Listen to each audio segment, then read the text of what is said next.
Yeah, it is C-Town Rivals podcast time. It definitely is, as this is year number 12. And again, we plan on having you guys covered. We always do. We have seen this grow from a handful of schools to, I'm even going to say, the Elite Eight. It truly is. We have 8 high schools here in Chandler that we cover, 6 in the CUSD, along with 2 schools of faith, and we enjoy every minute of it. Folks, the season is upon us. One team already has played and won. We'll certainly talk about them. We've got 7 debuts. Wow. Tomorrow the season starts. We'll talk about what we expect of these teams, what has happened in the past, and hey, who are my partners in crime? We have 2 guys who I've worked very, very well with, Chili and Ralph Amsden. Let's bring them out one at a time. First, we have Chili and we have Ralph. Ralph, you put this podcast together years ago, and it has grown from a kitchen table to what is now a very, very popular video show. Yeah, man, 13 years. It's crazy to imagine that, or going on year 13, or who knows at this point. I just know that if you've been listening to this show since the first moment you were in school, you were in kindergarten, and now you're a senior. Very true. That's crazy. That is very true. So that it means that it's a generation old. It has grown immensely. It truly has. I mean, it's matter of fact, last year when we had 10 full years of content, our preview show was about, hey, you know what? Let's talk about guys who aren't on the roster and talk about what we've seen over the 10 years. So we've seen that we've seen championships. We've seen teams that have struggled. We've seen a lot of coaching changes. I don't even know how many to count, but Chili, we've seen it all. Yeah, no, facts. It's been an amazing run. I know last year, like, I messed this whole thing up. I tried to do something super cool, and I think I was a year short in advertising the title and stuff. But it's just been an amazing ride, and I'm just grateful to be a part of it. Being able to talk about all the kids that have performed and played and done their thing in the city of Chandler. Like, it's been great, and then growing to cover Arizona and then things nationally. Like, it's just been a lot of fun. Rolling with you two, and you guys bringing me into this opportunity. Absolutely. And speaking of opportunities, Valley Christian, they took advantage of their first opportunity. Wow, 10 regular season games. Who knows? We always root for 4 postseason games for Valley Christian, but we will start one at a time. And when we spoke last week, actually, we talked about, wow, the gap might close a little bit between Valley Christian and Tempe. They put a good hurting on them last year. Who would have thought that it would be way different this year? 48-0 is the final. Chili, you were out at that game, and I got to peek at a couple of the highlights, and there you have the top guy, Ethan Gomez. He had a 60-yard punt return, and that was big. So we know he's a senior. We know that this team is going to be strong. But overall, what were your initial thoughts? Man, they did it differently. There were a lot of questions coming into the season. Who's going to be the quarterback after Gunnar Link and some of those guys that Coach Peterson has had, taking snaps. I was really impressed. He juggled 2 quarterbacks over there, Macias and a young kid, Gil. I think he's a junior. But, this team was just rolling on the ground. Jake Rockefeller was an absolute monster. But defensively, Hans set the tone, and Gomez, he really did his thing with the punt return and then 2 interceptions. Like, the guy was an absolute killer on defense and really held Tempe in check. And Tempe was just left kind of trying to figure it out. But they got a ton of athletes over there. And I think that this is just going to be an opportunity for them to kind of say, like, hey, look, we threw hands with one of the best teams in 3A. Yep. So they're going to try to punch their ticket, the rest of those 9 games to try to get into the playoffs and try to get a rematch. But Valley Christian, look, man, on the ground, Coach Peterson, he found a way, made that offense go, and go they did. Ralph, something we've seen with Valley Christian is this is a team that we feel we can say they reload. They don't rebuild. Ever since Jake Peterson has come on, I believe this is year 5 for him now. Overall, they have that consistency from a running back to consistent quarterback. even though things are changing this year from, we'll say, unproven skill positions in a lot of facets, we can expect that consistent winning. Yeah, I mean, this got brought up last week on our preview show on the two-piece, and I was adamant that I believe the culture is the culture. I think you guys thought it'd be a little bit closer than it was. It went from 2 points allowed last year to 0 this year. 84 total yards, 3 interceptions on defense, 1.1 yards a carry. I'm a Valley Christian believer. Maybe things are going to move in a different direction for Tempe, and I believe they will going forward. But you don't dominate like that one year and then have the script get flipped the next. The culture is the culture, and Peterson has done an incredible job of continuing what Kirk Sundberg did. My hope is that this team can go from a perennial playoff team to a title contender. Hey, I think me and Brett were drinking a little bit of that Tempe Kool-Aid, the athletes, the success from last year. But Ralph, I'm just curious, having to change quarterbacks, not really knowing who was going to take snaps this year.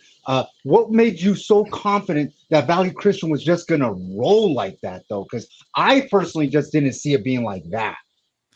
Yeah, I think it's that they're new to the starting positions, but they're not new to the offense. They're not new to the school. They're not new to the defense. If you're at Valley Christian, you kind of at Valley Christian, right? You're raised up in that culture, and they had a long off season, and the offense is still the offense, the defense is still the defense, and I just think it's going to take Tempe a little bit more time. Did I think it was going to be 48-0? No. Did I think 84 total yards? I mean, that's insanity. I couldn't tell you the number of times that Valley Christian has held an opponent under 100 total yards or 1 yard a carry. But the expectations now need to be through the roof for this team. They got to keep it going. And they will try to keep it going when they hit the road at Florence next week. The Gophers were 38-28 winners over Gilbert Christian. The Seton Catholic Sentinels, they open up at Ironwood Ridge on Thursday night, tomorrow, and it's an immediate tough draw. Ironwood Ridge was a playoff team a year ago at the 5A level. Chili, while Seton Catholic has some returners, quarterback Chase Dixon, Luke Aguiar, I kind of feel this is going to be an uphill battle, both for this game and I think for the season. Look, it's going to be tough for sure. I think Walheim's still trying to put some pieces together and make this thing work. Luke Aguilar is a kid that we've been talking about for a while now. And, this is it. It's kind of make or break. Like, it's boom or bust. And he's got to really show that he's capable of doing the things that, we've kind of promoted that he could do. And if he's successful in doing that, if Walheim's successful in getting his guys to execute, I think that, we can look at something better building off of last year. I'm just not sure really what to expect, but Walheim's been around the block for a while. Me and Ralph, we've all been following him and what he's done in Arizona. So I just hope that he can get it done this year. I think that this is going to be a kind of a tell year for what happens with Seton Catholic. It is. Ralph, I'll say yes. We've seen Seton Catholic have some amazing years, but it's been a long time pre-pandemic since they've actually won more games than they've lost and had that what we would deem a successful season. I know we talked about just feeder teams and that there's so many other school options, and I know this is a kind of a blanket question. What do the Sentinels need to do to get it right? Move down. I mean, their titles came in 1997. Seton Catholic had a 2A title. In 2003, they had a 3A title. In 2012, they had a 3A title. You christened the machine around 2015, 2016, and some of the real positive stuff that they were doing offensively. I believe they were at the 3A level. It's really ever since they moved up to 4A, which is instituted by the AIA. They took every private school and they said, we're going to jump you one more level than you qualify for, and you're just going to have to compete. And I know people say like, oh, well, look at Valley Christian. They found a way to be competitive after getting moved up from 2A to 3A. It's a little bit different of a situation in that, Valley Christian has access to every non-denominational Christian and or someone who just wants to send their their kid to a decent private school. Like the number of families that are sending their kids to Catholic schools who aren't Catholic is dwindling year over year, and it gets a lot tougher. And so, I'm not saying that they should be scared. I'm not saying that they should petition down, but if we want them to get back, if we're talking about them getting back, I'm just not 100% sure that it happens at the 4A level. That's probably true. No, I definitely will see. And I'll try to get some better insight on what Seton Catholic is doing. Traditionally, they have a Labor Day morning practice. I plan on being out there in the next few days on Labor Day and try to get really kind of get in depth with Walheim, what he's seeing. I mean, I know last year he was very optimistic about some of the kids that we've spoken about. But yeah, it's 4A right now with the thin roster that they have. And that's the thing, like you said, they're just not getting the amount of kids. They don't have that depth. So we'll see what happens. But yeah, I'm definitely shooting for getting Pete Walheim and Seton Catholic a little bit more involved for next week's podcast. The Arizona College Prep Nights. Well, folks, I can tell you, they're leaving on a jet plane. That's tomorrow morning. They are headed off to Chicago, and then they will take a bus down I-65 to Crown Point, Indiana. They will take on the Bulldogs, and I think it's going to be a great scenario for ACP because they will get a handle on the bright lights. They are leaving the state, and yeah, traditionally, yes, we've seen teams go to Colorado. We've seen them go to California, Nevada, all over. Indiana, a little bit different, and yes, we know Indiana is not a football powerhouse, so to speak, but this Crown Point team went to the final last year, the big boy final. So it's the equivalent of 6A. They lost to Ben Davis at Lucas Oil Stadium. So ACP is going up against a very, very challenging team. Ralph, I'll ask you first about just I was going to say non-conference. That's not the case. The out-of-state games, these are getting bigger and bigger. As a matter of fact, we're seeing a team from Nebraska coming here to play Basha on Friday. So Arizona's getting a footprint reach all over the country, and I love it. Yes, I don't know. I've kind of always been a sourpuss on the out-of-state games. Here's where I'll go back on everything I've ever said.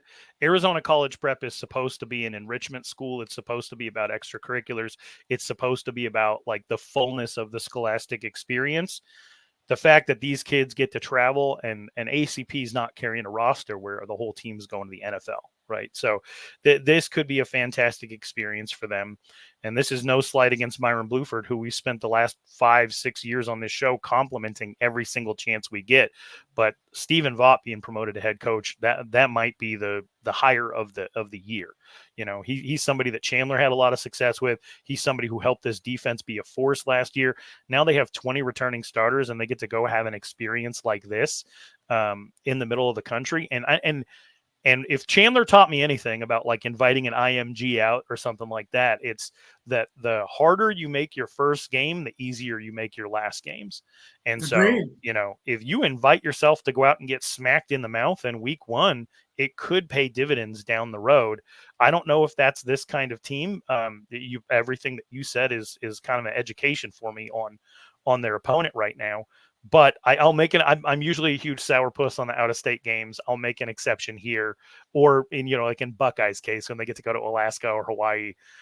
Some of these out-of-state games, for the sake of out-of-state games, you could end up with like Bryce Young putting 75 on you, right? So, but this could end up being very. He actually told me about that. Yeah. Bryce Young actually told me about that. Chili, what do we got for this edition of the ACP Nights? I mean, a lot is expected. As Ralph said, ton of starters coming back. I mean, the school population is growing. They got a ton of starters coming back. I think there's still some challenges, though, because, they only lost, like one of the best quarterback destroyers that the city of Chandler has seen in a while, especially at that level. And they lost another super talented defensive player too up front. So, but they bring in Coach Vaught, who kind of has a reputation for being able to do some things on that side of the ball. So, I think that there's a lot of reasons to be excited. I think that hire of the year, like Ralph might be right, and Brett, I'm sure you feel similarly. Vaught is an amazing coach, an amazing leader of young guys, and you know, I'm curious to see how this offense looks. I'm curious to see what he does on that side of the ball. I want to see Heinrich do his thing and Sanchez get loose. I've been talking about Sanchez a lot in the offseason during sevens. Super talented athlete, and I think that we should expect a big season out of him.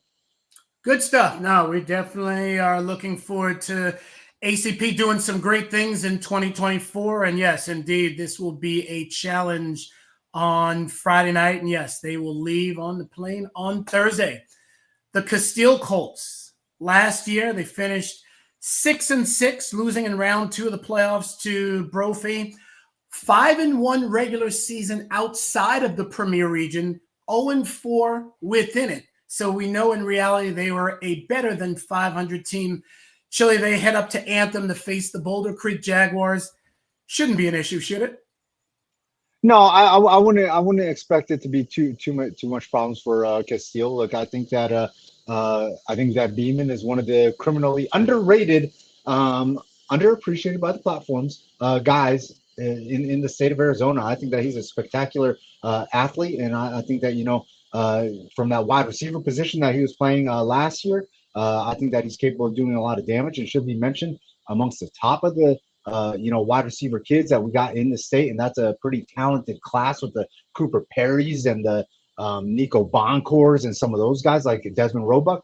I think that Elijah Beeman belongs right in that conversation. Paul Palmer, super talented quarterback that I've been talking about for years now, and I think that this is an opportunity for him to really showcase what he's got. And it's a senior year, and I think that he's got to really put that thing on display. Coach Newcomb's one of the best coaches out there. Football savant. He's been around the game long enough, and I think that he'll be able to make things work and put guys in the right places. Look, I think they got a super talented tight end also over there. I think it's Kabaki. So I think that Castile should be okay, man. I'm not expecting too many problems. This week 1 for them. Good stuff, Ralph. These Castile Colts, and obviously they haven't even kicked off yet, but traditionally it's always been that team that is, I don't want to say under the radar in the podcast, but Castile has just been Castile. At some point, they've got to make a jump or slide, and we certainly hope they don't slide, but it's just so tough because, as I mentioned, 0-4 in the division last year in the region, but at the same time, we know that they are one of the better 6A teams out there, and they have been for the last couple of years. Yeah, imagine being like the 9th, 10th best team in the state, but 4 of the people above you are in the same city. That has been tough. They came out of the gate hot. They won a championship with no seniors, and then they continued to rise division after division after division. And to keep up, it's going to be really, really tough. I will say that, and Chili kind of said everything for. I think Elijah Beeman is the leading returning receiver in the state of Arizona in yards per game, as well as yards per catch. He's number 1 in both categories. And then you have Paul Palmer, who, Chili turned us on to him his freshman year when Chili was out there going to freshman games to make sure that all the kids who lost, opportunities due to COVID were getting as much coverage as they possibly could during that era. And Paul Palmer was one of the people that he highlighted, and we've been waiting 3 years for him to really take that step forward. And the most interesting thing about Castile this year is they probably, in the Chandler Unified School District, bring back the most hyped quarterback of anyone. And so, I don't know if they've ever really been in this position before. And that combination, it could be one of the better ones in the entire state. So I know that receivers don't necessarily win games by themselves, but I think they got a good coaching staff, a lot of experience. They just got to find a way to steal a win in region here and there. Or else we're going to be having the same conversation next year that we have right now. Absolutely. Hey, Brett, I got a question for you. You spend a lot of time, obviously around these Chandler schools, but you call the games and you go out to some of these practices. What's changed over the past 3 years? Because just 2 years ago, Castile was number 1 seed in the 6A conference playoffs. Just 2 years ago, how did we get to here in this short span? I don't know if this answers your question or not, but Casteel has been I'm going to say a somewhat mystery. And I say that because, yes, we know the one stability has been their head coach. But from an athletic director standpoint, they have switched. Now it's Craig Luschner, who came over from One of the Eastmark, best. and he is a fantastic AD. This is the first year in a long time, and I know this is going to sound kind of weird or so, that I'm really looking forward to just diving into Casteel a little bit more since those infant years. I had a long talk with Coach Newcomb at Media Day, and he and we connected on a different way. It was great to kind of get an insight on his program and just him as a person who I did not know as well as I do now. It was great talking with Ariana Gainey, their photographer, and it's one of those people you see around, but I didn't know her well, so it was. I'm looking forward to it. And offhand, I forget her last name, but I got to do the playoff game when they defeated Sandra Day O'Connor, and she ran the press box, and there were snacks beyond belief. And it wasn't about the snacks; it was just the hospitality that perhaps I had been missing these last couple of years, just because, again, I think we all wish we could clone ourselves and be at a couple games. But there's something about Casteel that this year, and you guys mentioned the players, I'm mentioning the admin, I'm really looking forward to all of that really hitting and seeing how far they can go together this year. Okay. So that is that's the take on the Casteel Colts. The Perry Pumas. This is a team that made the 6A quarterfinals a year ago. They open up at home against Desert Ridge. They were a playoff team last year. Diesel Taylor, he has moved to San Diego. He was QB1. That position now belongs to Adam Snyder. Chili, tell me about this quarterback. Cale Snyder. Adam Snyder. Thank you. Yeah. Okay. Hey. Yes. Super talented quarterback over there. I can't wait to watch him get loose. Watch him over there at Flight Club, live arm, natural leader. They got dudes. That freshman class from last year, that 27 class that Perry brought in, this is one of their best that they might have ever had, that I have ever seen in come through Perry. I am so excited to see what goes on over there. And these guys, they want all the smoke. They want that rivalry game versus Basha to really mean something. Walker, Moon, those are players that got to be watching. A kid, if he develops and breaks out this year, Grayco, I think that that could be huge for Perry. And then defensively, they got some dudes forward and Sarpy, and man, I'm just excited. This team, they got weapons. Coach Ortiz is excited over there, and he should be. And they got a ton of great coaches over there right now. I'm super excited. You know what? Break the news. I'll be out there this week.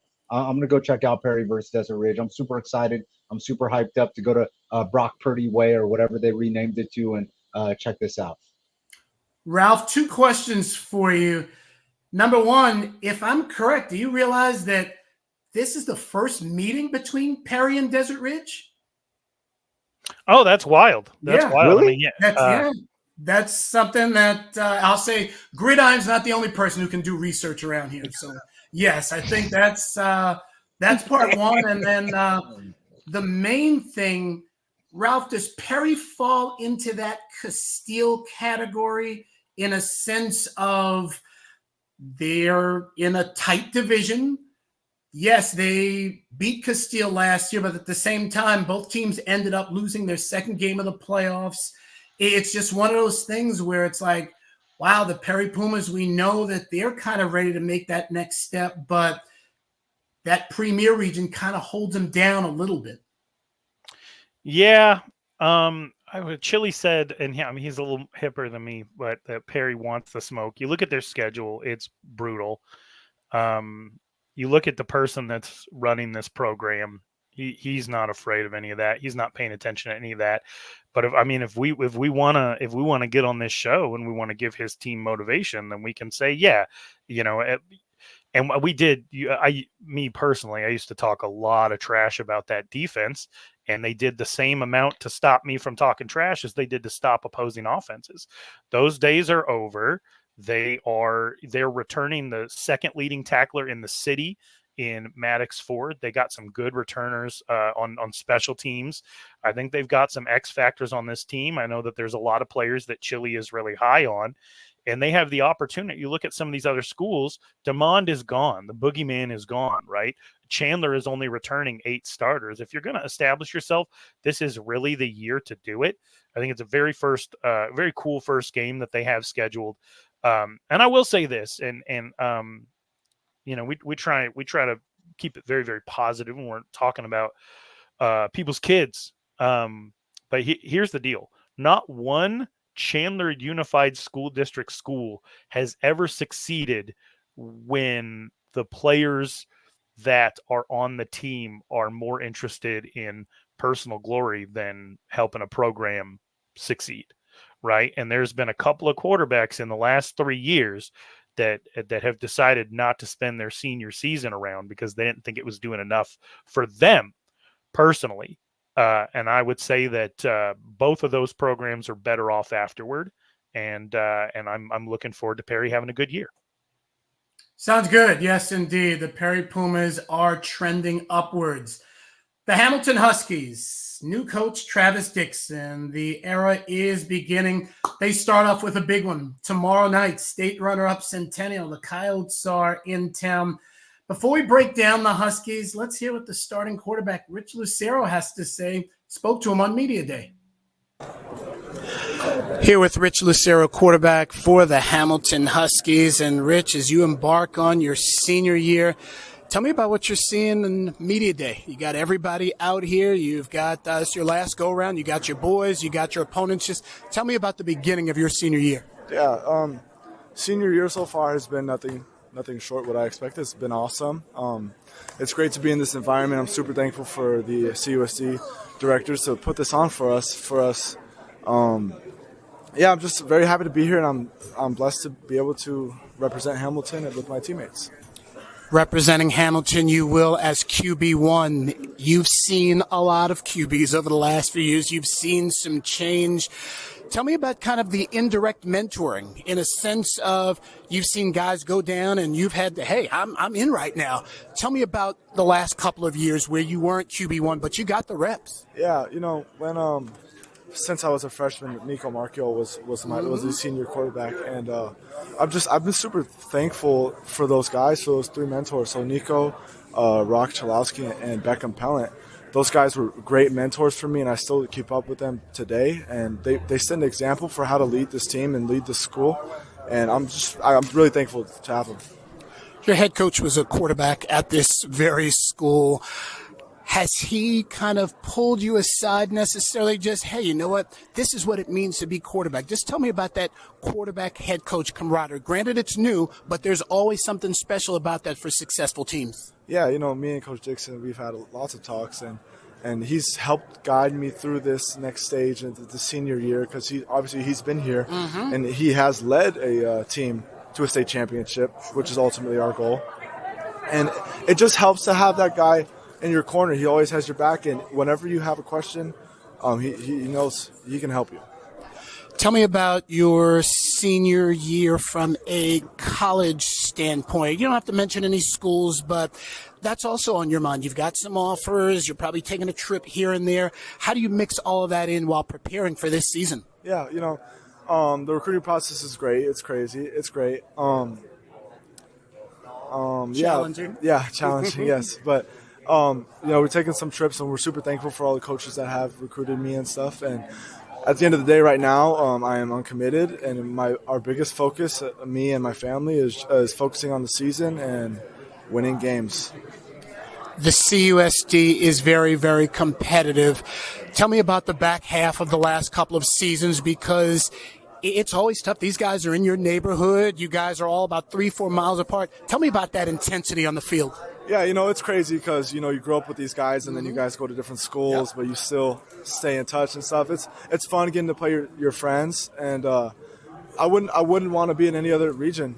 This region pushes you to be the best player and team that you can be, and we're happy to be a part of it. Rich, thank you so much. Enjoy your senior season. Thank you, sir. Thank you. First thing I want to say is thank you to Heather Hackett. She is the team photographer for the Hamilton Huskies, Hamilton High School, actually.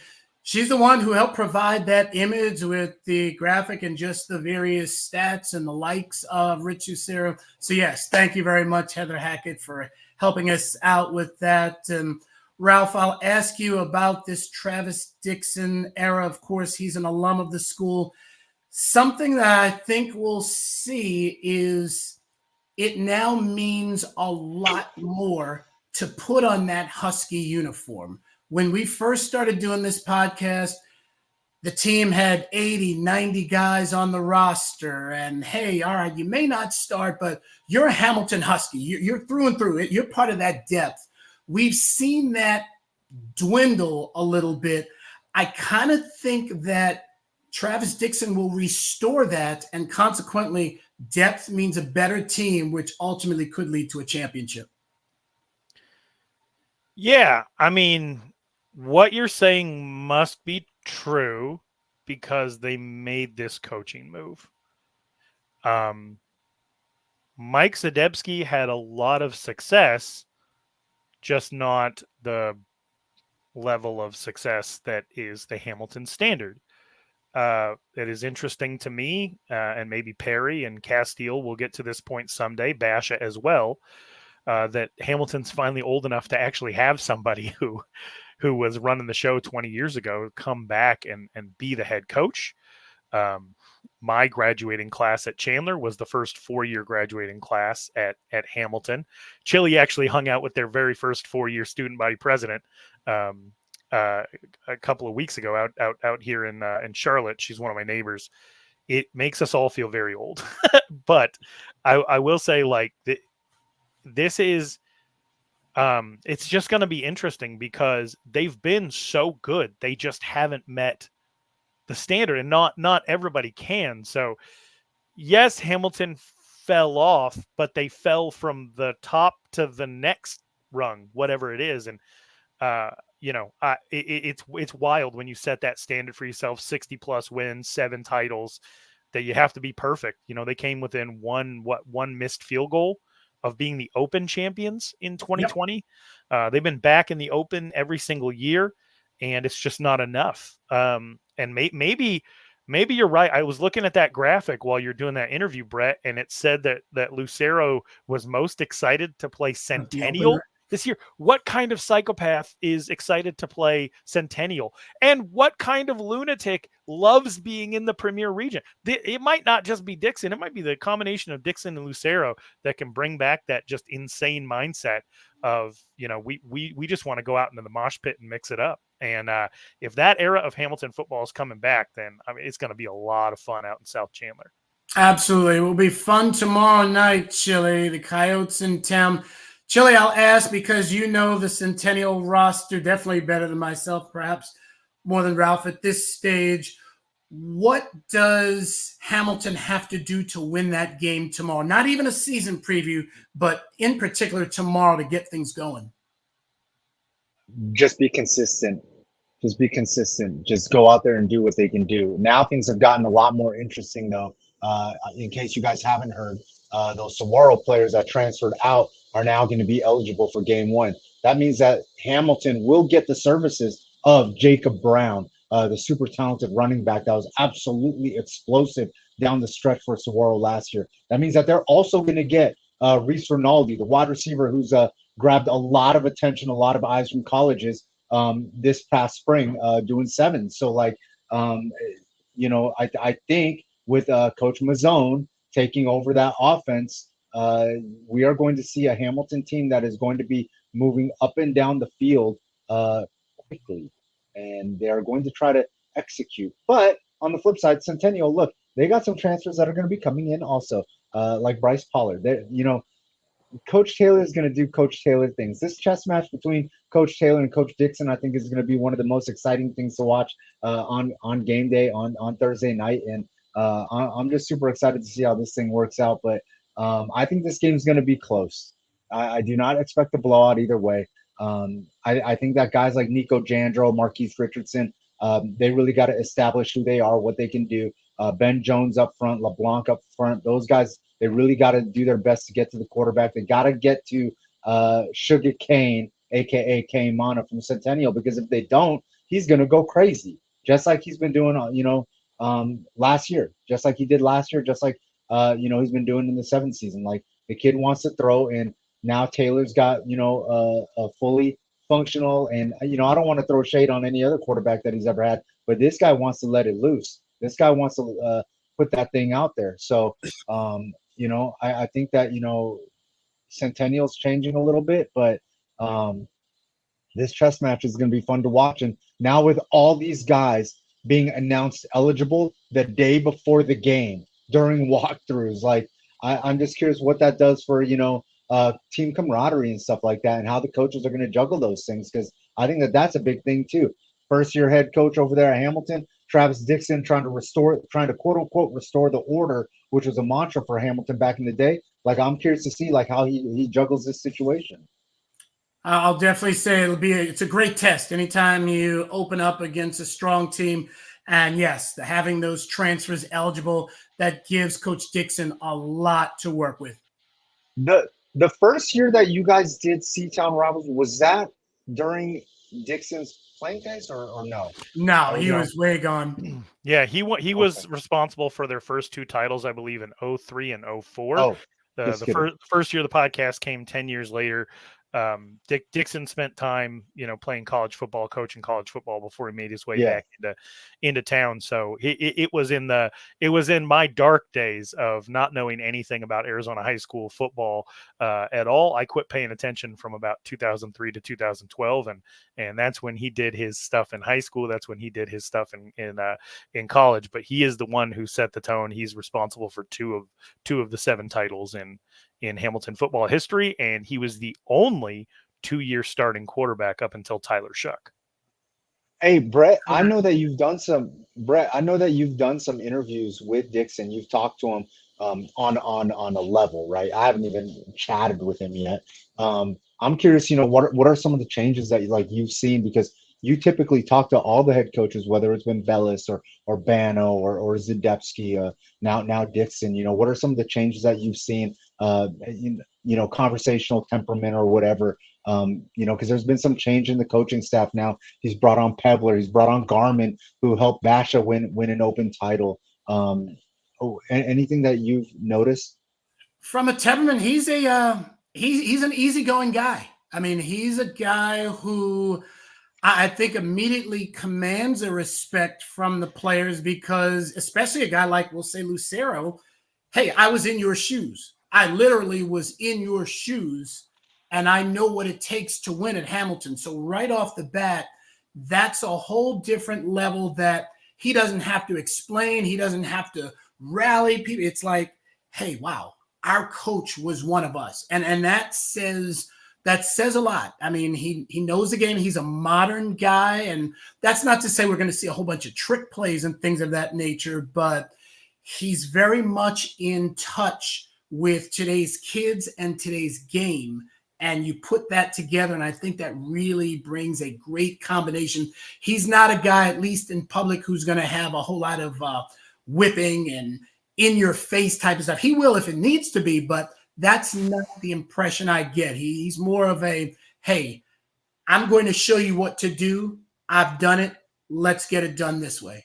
So that's okay. What I get out of Dixon. And the Chandler Wolves will move up North Arizona Avenue. Last year, they finished 8-2 in the regular season, bowed out in the first round to the Highland Hawks. Chile, they opened their season at home against the champions of Cesar Chavez. Props to Chandler Hovick, the new head coach over at Cesar Chavez. He's a great guy, but Chile, I'll ask you, the Wolves shouldn't have any problems, should they? No, listen, I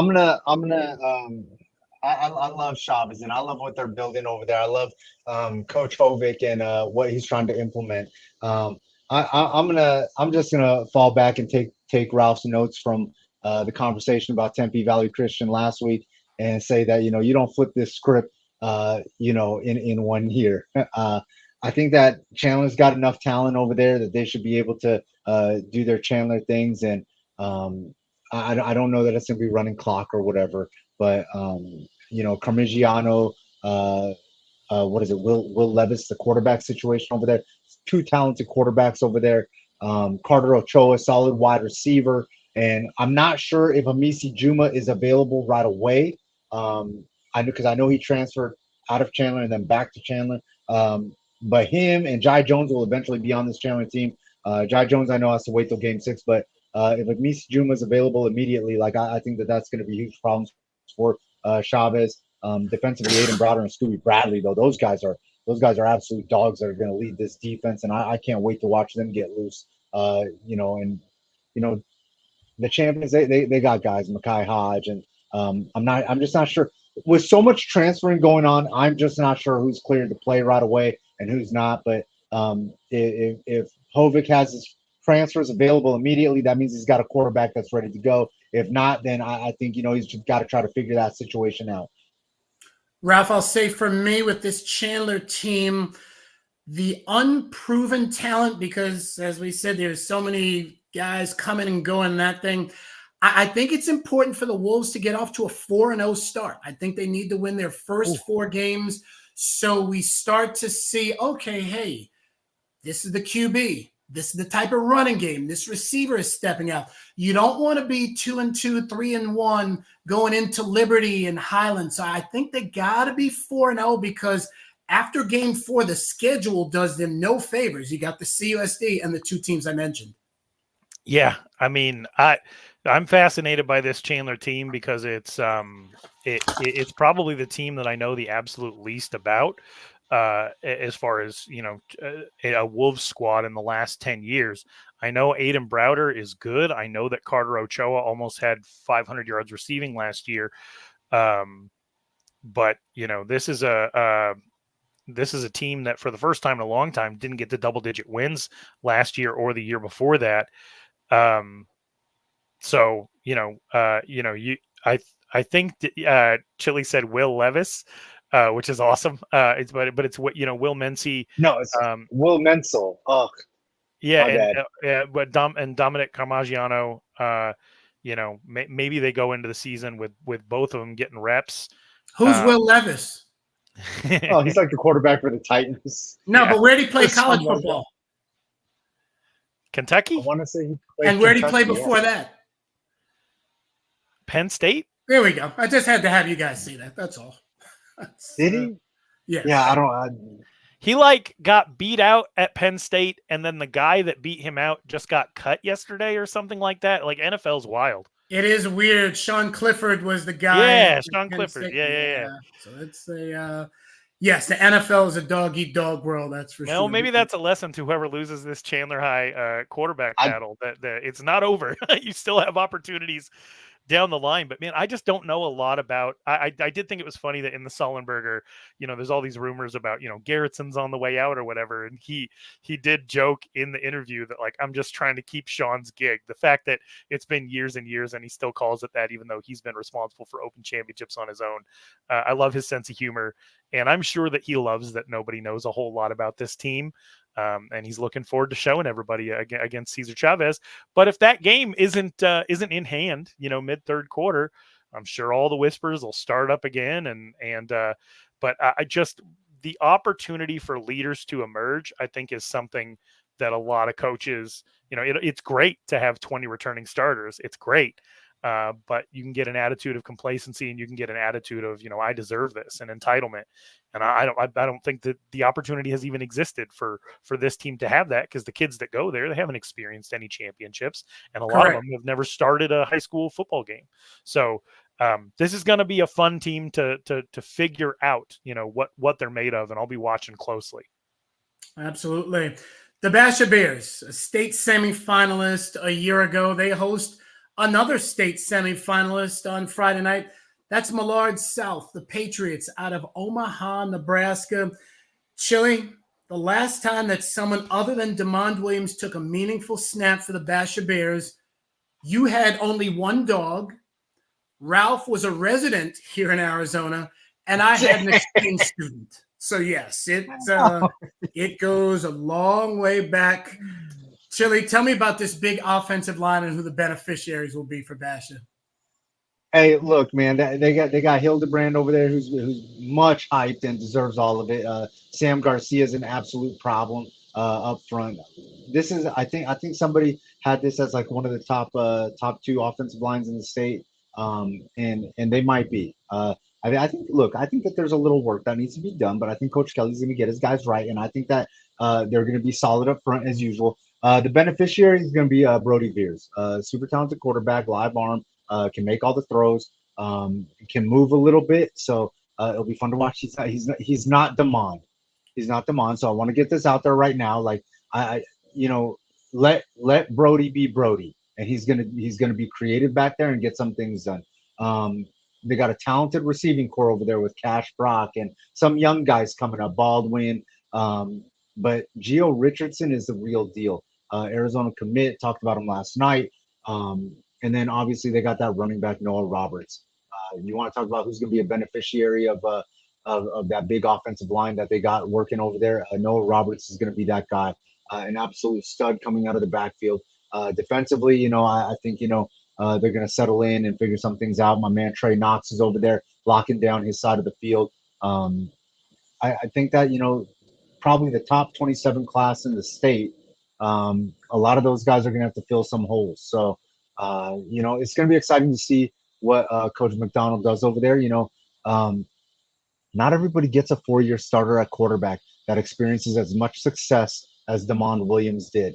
But I think Coach McDonald is going to prove that, he can coach a little bit too. And that's how he got to where he got to. So I'm super excited to see what happens. Good stuff, Ralph. What can we say about this Basha Bears team? I mean, it's not even this team, but the program. I mean, it's I recall one year it was under Coach Gerald Todd. The argument was we could make a case for them to go 0-10. We can make a case for them to go 10-0. That was a long time ago. Obviously, they're a lot closer to 10-0 than they are 0-10. This is obviously I'm going to say my neighborhood school, so to speak. It's a program that's in terrific hands, and I really like what McDonald and, of course, all the kids that have gone there. It's been very special. Yeah, I mean, you're 100% right. We liked Gerald Todd. We knew how successful Bernie Buskin had been previously and what he was trying to bring to the table. But you and Chili really called this from the jump that Chris McDonald is, there could be no better hire. He managed to keep kids at Maricopa High School that traditionally would have gone to South Phoenix to play their high school football. And while they didn't have a ton of success, everything that he was good at and all of his experience being part of a lot of those Hamilton title teams, we all thought that he was going to bring that to Basha. I'm not 100% sure I could have predicted that it would have resulted in an open championship or Damon Williams going 11-0 against the CUSD. But I will say I have to give credit to you and Chili. Everything that you said was going to happen happened. All of the pride, the community restored in that program. I look at this Millard South team, and they have 13 players that are 250 pounds or heavier. 13. 5 years ago, I would have looked at the roster for Millard South, and I would have said, like, oh, Basha's done. I just would have looked at the roster and said, this is too big of a team. Even if all those kids were scrubs, they're too big for Basha to handle. And you look at Basha's roster, man, they got 6 players over 300 pounds. Right? Millard South doesn't have a single kid that's over 275. Basha's got like 9 kids 275 or above. They got the beef out there. They've got great quarterback play. They have community buy-in. They have kids that aren't trying to go get opportunities at Perry and Chandler like they used to. Some of the best players for Perry early on, when Perry finally started getting wins over Basha, they came from Basha. Guys like Deontay Sykes at Chandler, who helped Chandler finally overcome Hamilton, they came from Basha, right? So, the Sterlings, who were part of Hamilton's last title team, Levi and Santana, their older 2 siblings played at Basha. Ridge Dutchacall, who won a bunch of games over at Saguaro, he could see Basha from his backyard. I did not know that. I did not realize that That he actually lives in this or lived in this neck of the woods. Yeah, and so like the fact that kids who live by Basha are going to Basha, and kids who live by other schools are going to Basha, he's made it a destination program. We used to call Basha fake tough. That was I think that was the crux Never of again. the criticism, and that doesn't exist anymore. That's crazy. Well, as we wrap this up, I've got 2 questions to ask both of you guys. How many teams will we have in the, and I'm not calling it the Open anymore, I'm calling it the Elite 8. That's my kind of mantra. How many teams That's a good idea. Are we going to have in the Elite 8? I'm going to say 2. Okay. Football's getting better all over the state. This is why. Sure. Football's getting better all over the state. Was it 3 last year? Yeah, 3 last year. Yeah, we did. Mm-hmm. 2 this year. Football's getting better all over the state. CUSC is getting stronger. I think that Perry is getting better.